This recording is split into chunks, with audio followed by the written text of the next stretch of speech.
Veni Sancte Spiritus repleturum corde fidelium, et tui amoris in eis signem accendem. Emite Spiritum tuum et creabuntur, et renovabis faciem terre. Oremos, Deus, qui corde fidelium Sancti Spiritus, illustratione doquisti, da nobis in eodem Spiritus recta sapere, ed eius semper consolatione gaudere. Per iondem Christum Dominum nostrum. Amen. Ave Maria, gratia plena Dominus tecum, benedicta tu in mulieribus et benedictus fructus ventris tui, Iesus. Santa Maria Mater Dei, ora pro nobis peccatoribus, nunc et in hora mortis nostre. Amen.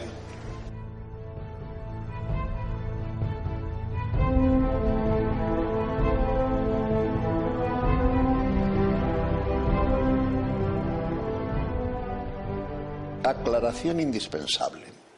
Es casi imposible explicar a una mente envenenada por los principios que rigen el pensamiento de los hombres de hoy, impuestos por la sinagoga de Satanás, como el no va más de la libertad humana, la vida y martirio de Gabriel García Moreno. Lo que intentaré decir sobre el hombre que yo considero el genio político y el estadista más importante que ha dado al mundo el continente americano, tanto del norte, del centro como del sur, si no están empapados en los dogmas democráticos, eres considerado un ser anormal. Con eso está dicho todo. Lo malo es que esa doctrina la han hecho suya los nuevos dirigentes del pensamiento católico e incluso la propia jerarquía. Hemos de tener presente que la doctrina de la Iglesia, sostenida a lo largo de 2000 años, ha sido sustituido por la visión democrática de la existencia. Si dudas de la democracia y de los principios modernistas, eres un bicho raro con ideas trasnochadas y sin sentido. Repito que considero absolutamente necesaria esta aclaración antes de hablar del presidente del Ecuador asesinado, y no de un fidei, por odio a la fe, como lo proclamaron tanto el Beato Pío IX como León XIII, y lo veremos luego a continuación. Solamente por esa realidad ya podría ser inscrito entre los beatos venerados como mártires. Sin embargo, pasarán siglos, creo yo, hasta que recobremos la cordura de los nuevos católicos en ver reparada la injusticia de tener olvidado a ese gran mártir que podría ser el patrón de los estadistas católicos, con el mismo derecho y, a mi entender, con más derecho que Santo Tomás Moro. Este mártir inglés tuvo el mérito de no traicionar a su fe. Digamos que fue un mártir pasivo. Él no provocó al rey, se limitó a obedecerle, a no obedecerle, quiero decir. Se limitó a no obedecer al rey para obedecer a Dios. Sin embargo, Gabriel García Moreno fue condenado a muerte por la sinagoga de Satanás por hacerle la guerra directamente a Satanás y a sus fieles servidores, por impedirles triunfar en el Ecuador. Les plantó cara y los frenó en seco, y en consecuencia decidieron que había que quitarlo del medio para que les dejara el campo libre, y lo hicieron a hachazos y a tiros de pistola. 14 hachazos y 6 balas encontraron en su cuerpo, y lo hicieron cobardemente y por la espalda, después de haber anunciado su muerte con tiempo, no solamente a los americanos, sino al mundo entero, a Europa en especial. Gabriel García Moreno fue un mártir activo, un luchador inteligente y eficaz contra el poder que hoy controla el mundo, contando con la estupidez de unas generaciones de analfabetos en religión y corruptos en política y en gestión de la vida económica de los pueblos. Me encantaría hablar de García Moreno por numerosas razones, explicar cada una de esas razones. Me pediría realmente una charla específica y larga, pero no acabaríamos de entrar en materia. La primera razón de mi interés en hablar de García Moreno es esta.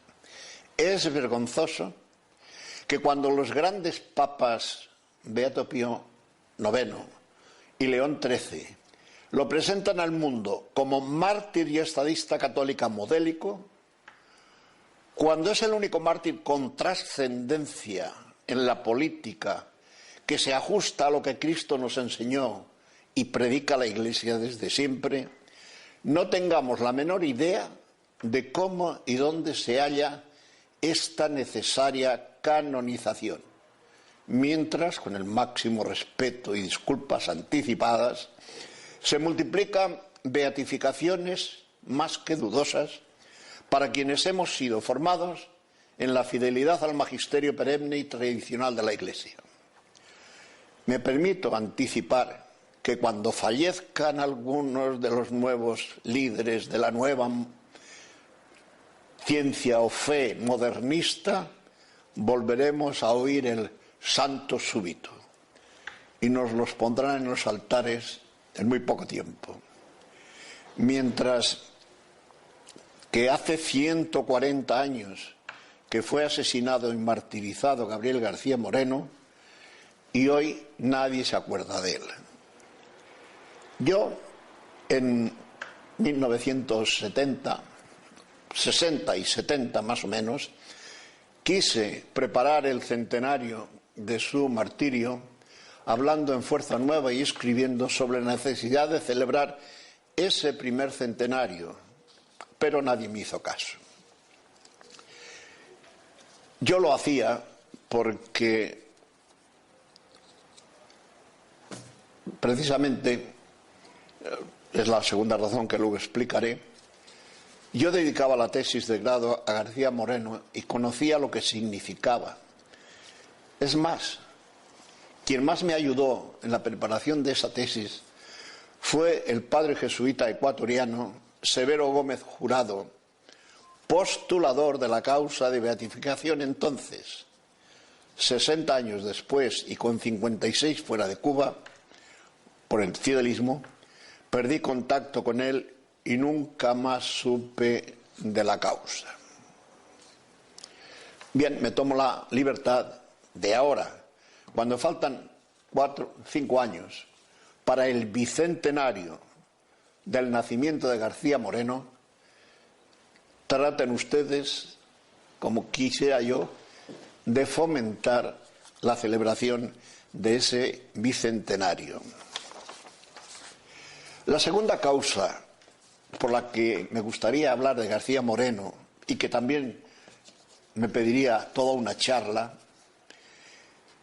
es porque mi constancia en la lucha contra la sinagoga de Satanás se lo debo al haber conocido a Gabriel García Moreno como víctima de la misma. Y la tercera razón que me debería animar a hablar del tema es que cualquier estadista y político verdaderamente católico debería conocer la vida y muerte de nuestro mártir, aunque lógicamente y con mayor motivo deberían previamente enseñárselo a los obispos y modernistas, a los obispos modernistas y a los seminaristas que se van formando en nuestros seminarios, yo creo que bastante deficientemente, en el conocimiento de la política cristiana de los seglares.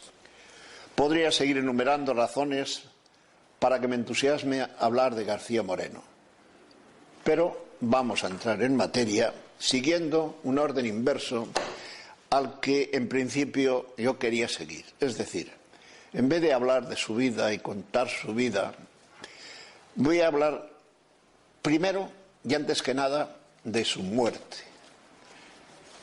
Porque debemos conocer por qué murió, cómo prepararon su asesinato, etc. Y sobre todo, quién y por qué le asesinó. Y si nos queda tiempo, hablaremos de otro tema, puesto que son inagotables. Vamos a ver. Recordemos por qué fue asesinado García Moreno. Repito, habría que conocer toda su vida, pero voy a limitarme a lo definitivo. Cuando él se metió en política, definitivamente, ya lo explicaremos si tenemos tiempo en qué momento, hubo una fase en que fue elegido presidente provisional del Ecuador.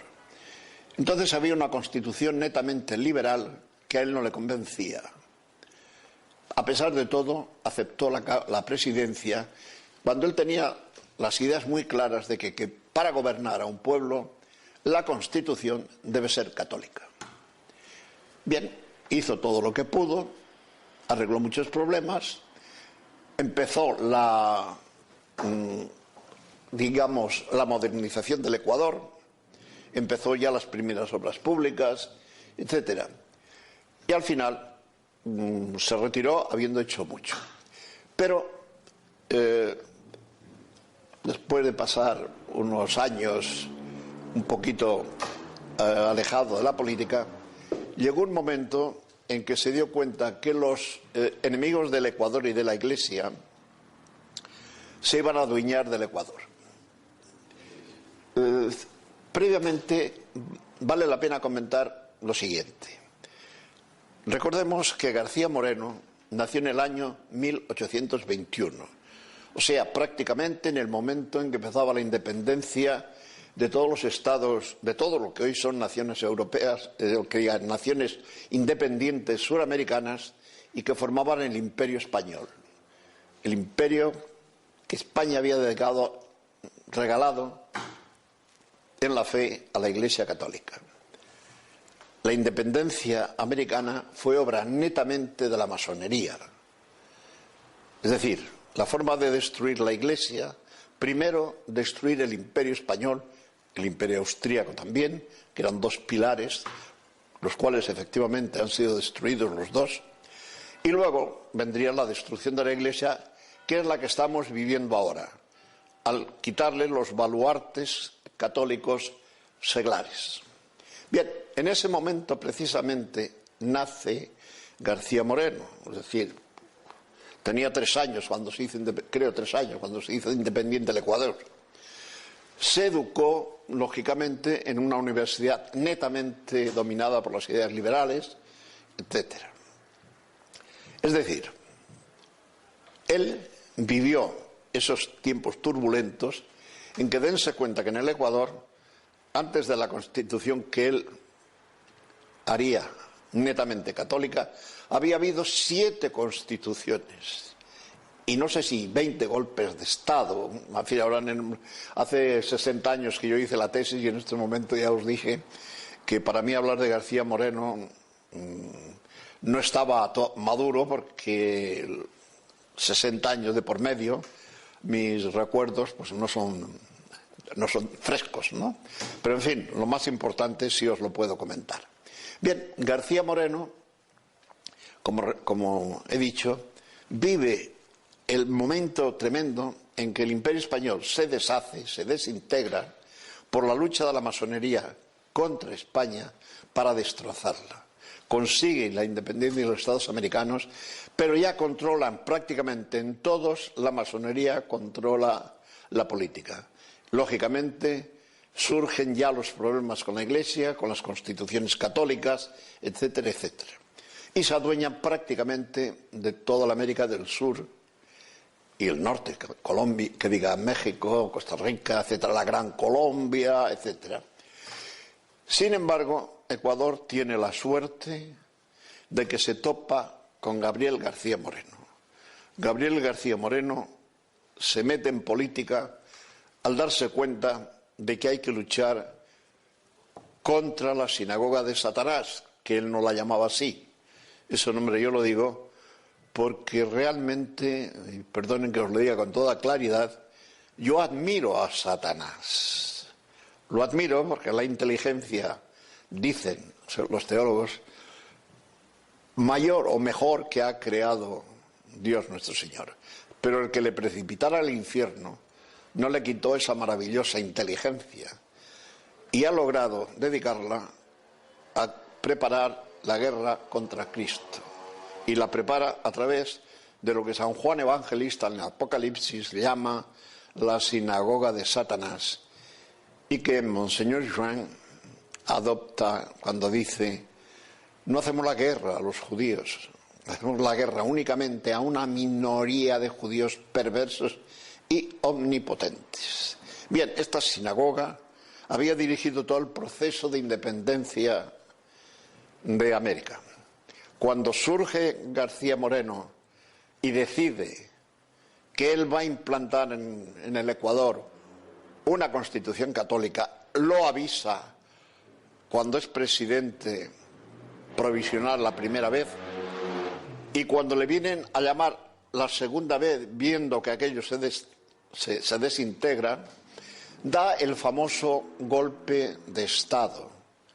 Es decir, García Moreno, la segunda vez que coge la presidencia, la coge por un golpe de Estado en que convence incluso a sus enemigos anteriores, como el general Flores, de que hay que luchar contra Urbina, que es el representante de todas las logias de Sudamérica, para acabar con el catolicismo del Ecuador. Cuando coge el poder, hace una cosa: una convocatoria una asamblea para reformar la Constitución, que llaman Convención para la Constitución. Él, que mueve maravillosamente bien los hilos, consigue hacer la Constitución a su gusto, que es al gusto de la doctrina católica. Y esto no lo podía consentir la sinagoga de Satanás. Es importante explicar que García Moreno tenía claro que la Iglesia, esposa de Cristo, depositaria de su poder y sus tesoros, tenía que ser algo así como el alma de la nación. El Estado, disponiendo de la espada, había de encargarse de la defensa de la Iglesia contra los enemigos del orden cristiano, a fin de asegurar su libertad de acción. Es decir, la libre comunicación de sus bienes al pueblo y también de la promoción del bien común de la sociedad, trabajando en pro de un recto orden temporal, a fin de que los hijos de la Iglesia pudiesen gozar de la añadidura prometida a los que buscan ante todo el reino de Dios y su justicia. La reforma de la Constitución fue quizás la obra más audaz de García Moreno, porque su propósito no fue una mera promulgación de una Constitución más, esta era ya la séptima, sino de dar al Ecuador por fin una Constitución como Dios manda, una Constitución católica que pudiera ser absolutamente definitiva, salvo en los detalles. Hasta entonces, la revolución había intentado modelar al Estado Ecuador según sus principios, reemplazando la soberanía de Dios por la soberanía del pueblo. Dense cuenta que estábamos jugándonos precisamente el porvenir de lo que iba a ocurrir. Hoy somos víctimas de la derrota de la Iglesia, de la derrota del catolicismo como movimiento católico para bien de las naciones, y ha sido sustituido por esto que se llama hoy la democracia. No pocos católicos, aún influyentes, estaban convencidos de que hombre, había que ser lo que se llama hoy más equilibrados, más ecuánimes, más dialogantes, y hacían suyo aquella fórmula hipócrita de la Iglesia libre en un Estado libre, que suena muy bonito, pero que hasta ahora solamente ha servido para quitar a la Iglesia de en medio, la influencia de la Iglesia católica en la sociedad. La Iglesia se había encargado de condenar tales ideas y fue sobre todo Pío IX, el beato Pío IX, quien en el Sílabus condena todas esas teorías. Tiene gracia que yo también me empeñé desde Fuerza Nueva, lo comenté, que deberíamos celebrar el centenario del Sílabus, que fue en el año 65 del siglo XIX. Por lo tanto, en 1965 tendría que haberse celebrado el centenario del Sílabus. Y no solamente no se celebró, sino que pasó inadvertido. Eran los tiempos del concilio, donde precisamente triunfaban las ideas que Pío IX había condenado y que siguen condenadas, aunque se toree esa prohibición y se esté buscándole y dándole vueltas para que triunfen las ideas satánicas condenadas en el Sílabus.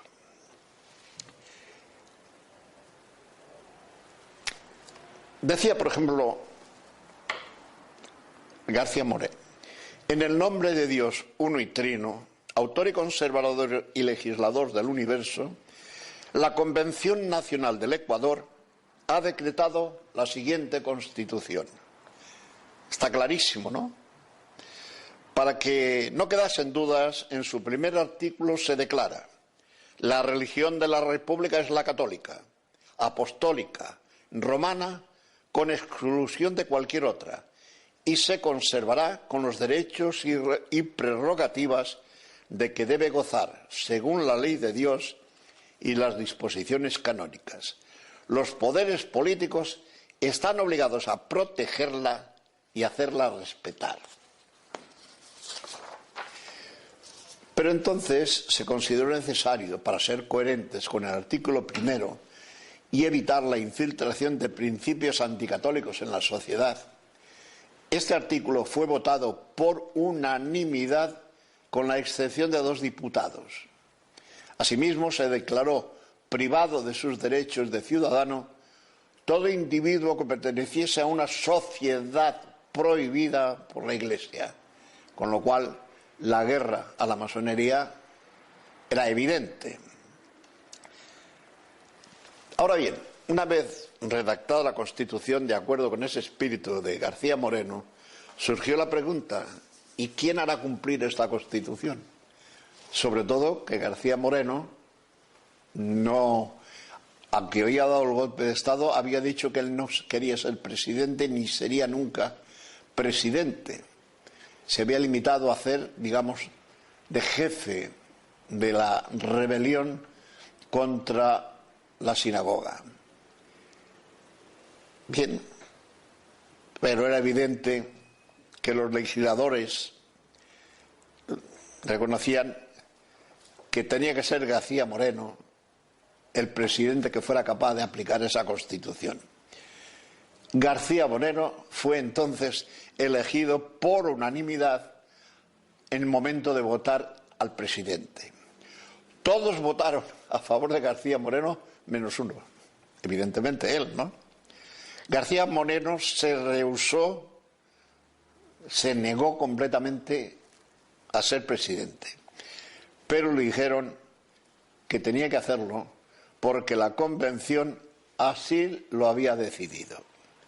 Luego de una ponderada deliberación, acabó por aceptar y el 30 de julio de 1869 se dirigió a la catedral para asumir: juro por Dios nuestro Señor y estos santos evangelios, desempeñar fielmente el cargo de presidente de la República, profesar y proteger la religión católica apostólica romana, conservar la integridad e independencia del Estado, guardar y hacer guardar la Constitución y las leyes. Si así lo hiciere, Dios me ayude y sea mi defensa, y si no, él y la patria me lo demanden. Patria y religión. He ahí los dos nombres que habéis unido en la fórmula de vuestro juramento para ofrecer a la nación un símbolo perfecto de felicidad social.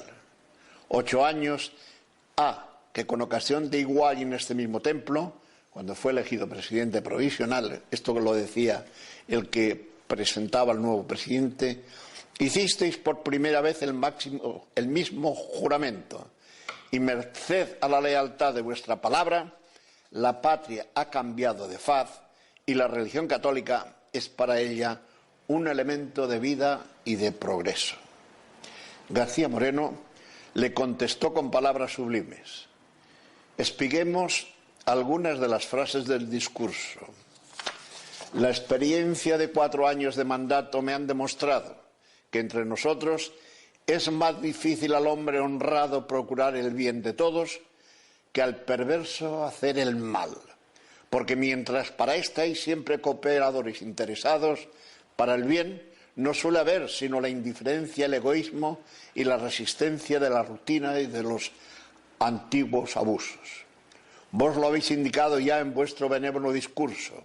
La moralidad y energía del pueblo que van cobrando nuevo vigor en la fuente regeneradora del catolicismo, la lealtad y el valor del ejército, libre hoy de los traidores que deshonraban sus filas, la exacta observancia de las leyes y la solidez de las instituciones que vuestra experiencia y patriotismo han dado al país y que éste se apresuró a aprobar por inmensa mayoría de votos, la estrecha unión con nuestros aliados y la cordial inteligencia con los demás estados hermanos y con todas las potencias amigas, la buena fe y la justicia como únicas políticas digna, conciliadora y segura, y sobre todo la fe en Dios, la cual no nos ha abandonado jamás, ni en medio de los reveses ni en los días de infortunio.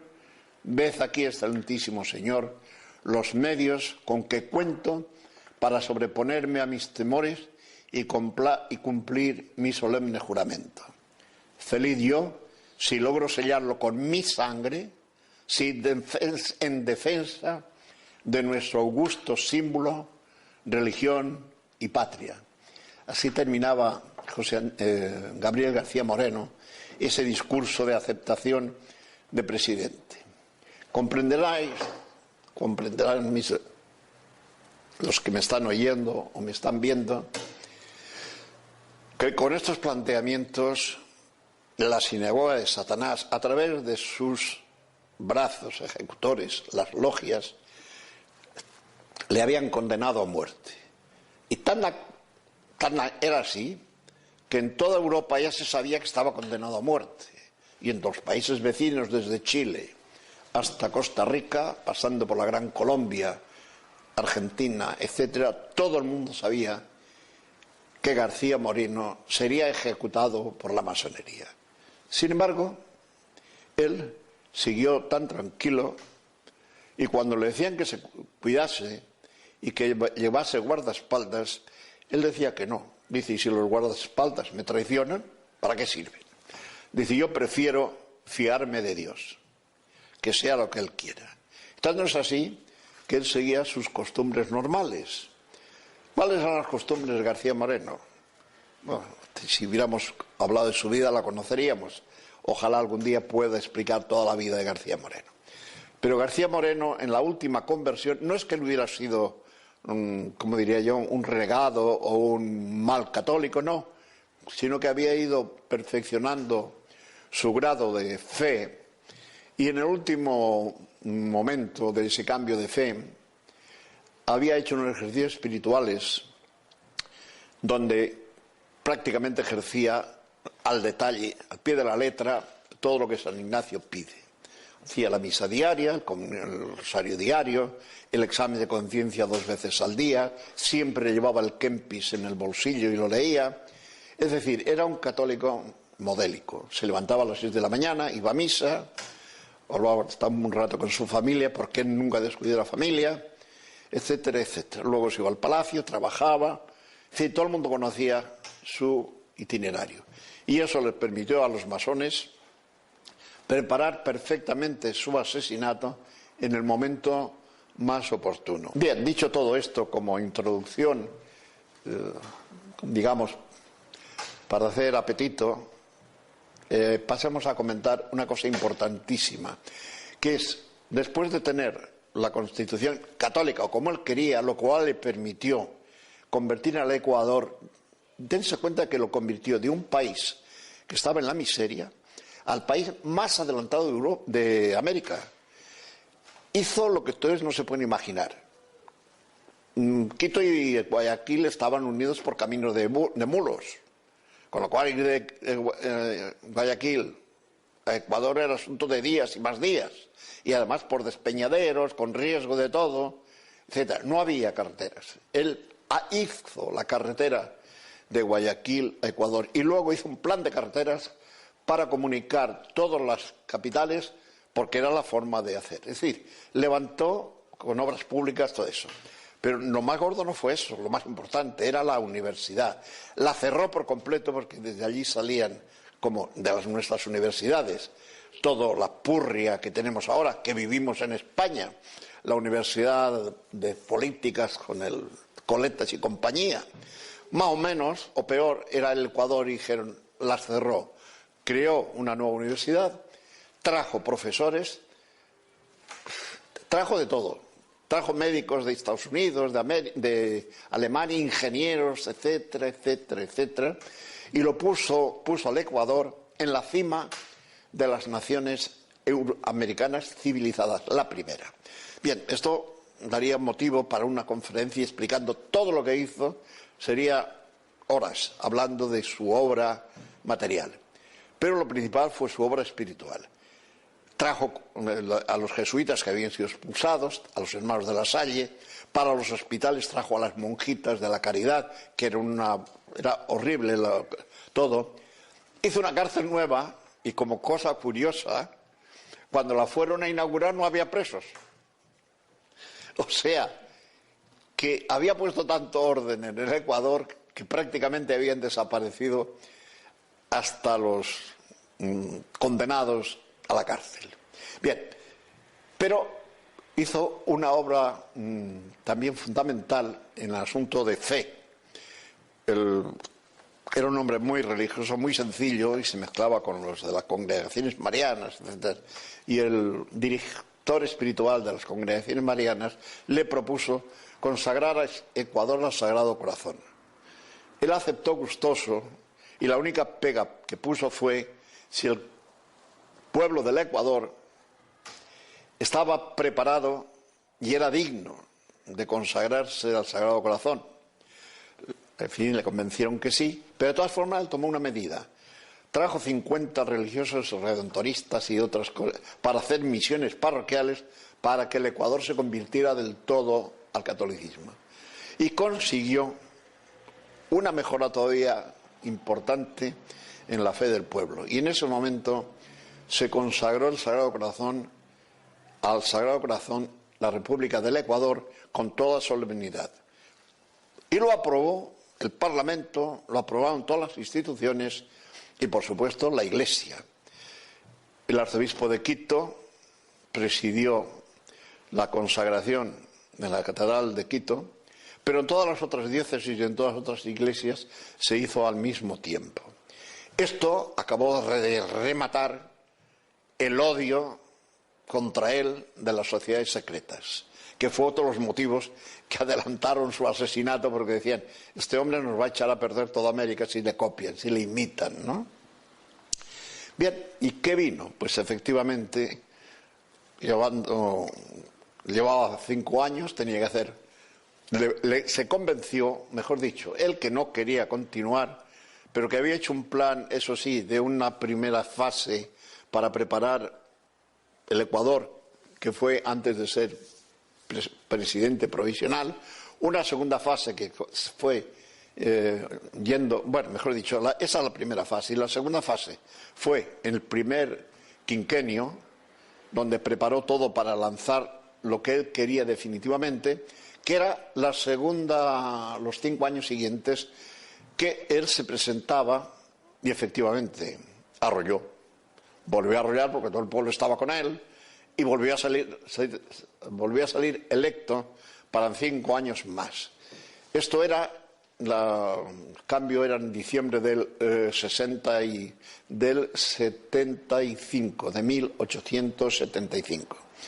Pero en el mes de julio y agosto ya fueron preparando su asesinato, que fue, pues, tal como estaba esperando. Le avisaron 20 veces. El mismo día le mataron, le asesinaron el día 6 de agosto. Pues el día 4, un sacerdote pidió una entrevista urgente y le dijo de lo que iba a ocurrir. Y él no hizo caso, siguió sin guardaespaldas y siguiendo, como decía yo al principio, su horario normal de ir a misa a las 6,